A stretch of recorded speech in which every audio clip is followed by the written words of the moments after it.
Musical instruments reflect different times and different places, as we've seen. Apache violins grow out of the Apache land. Well, in this case, they grow literally out of Apache land, the century plant, the agave. Let me show you something a little different. Could hardly be any more different from an Apache violin. This piece of gear is perfectly astounding and complicated. It couldn't grow out of the land. It could only have been made after the Industrial Revolution. And in fact, it was first thought of in Europe after the Industrial Revolution. It came from Germany to find a comfortable home in that part of the Great Lakes we know fondly as the Polka Belt. And you can get 104 notes out of this thing. One when it exhales and one when it inhales. The master who made this gaudy, beautiful sounding instrument is named Christy Hengel. He grew up in a farm in Minnesota, in a place where the concertina was just part of life. You know, it was music and dancing and courting, and he enjoyed the music and the dancing and I guess the courting, probably. But he's one of those tinkerers, one of those handy people you find on the farm. He thought that he could improve the concertina. He had already built a motorcycle from scratch, so this thing didn't provide him with too great a problem. And nowadays, in this world, if you want the best concertina, you have to have a Hengel. Here's Christy. Come take this thing away. He knows what to do with this.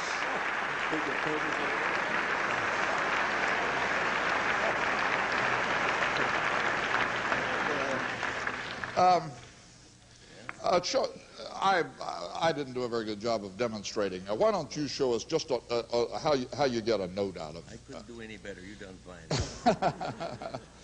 You do, how many buttons? There's 52 buttons on 24 on the left side. That's the bass you chord with. The right side is 28 buttons. That's the melody. It looks awfully difficult to play, Christy. It looks difficult, but it isn't as difficult if you get the right showing. You've got to start if you get the right what? Right showing. Somebody teachers show you. You know. Oh, I see. A teacher. Well, show me, play a chord or two. Yeah. Well, here's a G chord, which is the B flat instrument. It's F for piano. And here's your A chord over your finger, but it's G chord for the piano. Here's your D chord fingering, which is C for the piano. It's like the clarinet. Yeah. You know? Yeah. When a banjo plays it like Earl Scruggs would play with, I'd have to tell him the right key, otherwise he'll miss on it, see? First note, anyway. We've got a lot of great things planned for you folks tonight, but Christy Hengel and Earl Scruggs are not going to play together on this stage. But come to think of it, maybe someday. When did you make your first one? First one was 1955. That was made at Wanda, Minnesota. That was where I was born. Then we moved to Sleepy Eye, and I finished it there, I should say. You've lived around in the same area Oh, yes. all your life. My dad was born near New Ulm, and he moved to Wanda when he came back from World War I. So when he met my mother over there at Wanda. It's a big city, 200 people maybe. Now, as I understand it, you need to carve 3 reeds for every note, but you had an idea to make it sound better. Yeah, I rebuilt one that was Whoopi John's in 19... It was whose? Whoopi John's triple reed it was. A 1918 model. And I bought my first concertina in 1939, which, you know, it's 50 years ago that I started playing concertina. So I bought my first one in 39, then I bought my second one the day after the Jap War broke out. And that was something. Then this Mike Turbis that I bought it from, he says, Chris, he says, you know, he said, there's a war on. We might have to fight it. We both turned out to be 4Fs. Did you? Well, I don't wonder. Your back had to be bad lugging that thing around. Anyway, I rebuilt in 1944, Whoopi John's concert. I made it from a 3-reed into a 4-reed. I stripped everything down, took the reed blocks all off, made an extra set for it so I could put 4-reed instead of 3. Then I put an octave switch like you see right here on it so you can get high and low sound like here.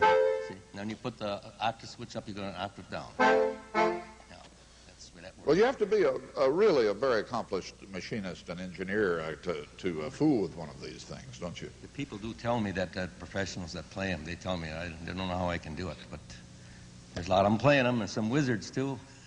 Take like Carl Hartwig, country Dutchman guy. He's 26 years old. I always call him the Myron Florin of the concertina. And he thinks that's pretty great. That guy is, you're going to have it on your film I give to you. You'll see him. You know what it's all about. I just wish you'd made it a little more sort of bright and colorful, that's all. Well, Charlie, I call this the patriotic concertina. This is red and white, and I'm blue. That's for Washington, D.C. You don't just make them, you can play them too, huh? That's right, yeah. What do you want to play us a little tune? Yeah, I'll play the New Orleans Polka, which Whoopi John recorded on OK label in 1928. I broke many a phonograph spring. My dad, everybody was outside and I was inside playing the record, and I busted a spring and then I caught heck. Broke a spring again, playing Whoopi John records. Anyway, he called it the New Orleans Polka. And then the 6th Dutchman, Harold Luffenmacher, I played with him 2 years, 1951 and 52. He called it the Minnesota Polka, so he gave it the state name. It's the New Orleans Polka. And then anyway, I'll have to give you more headlines about it. Elmer Scheide's Hoolerai band, and when I played the 6th Dutchman before I did, he called it D Hoolerai number 1. I don't know what he meant by D Hoolerai, but he called it D Hoolerai number 1. And then Slil Label, he's quite a consummate player. He was born two miles from where I was born. He's down in La Crosse, Wisconsin. He called it New Orleans Polka also. And this Carl Hartwig, he called it New Orleans Polka too, so I'm going to stick to New Orleans. It's the New Orleans Polka. Well, New Orleans Polka. Here we go.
Christy Hengel.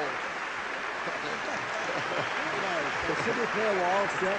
No, we better not. Okay. That was Christy. Yeah. I'll come see you in New Ulm if you'll. Give me that Shell's beer over there. So. Oh, You make that.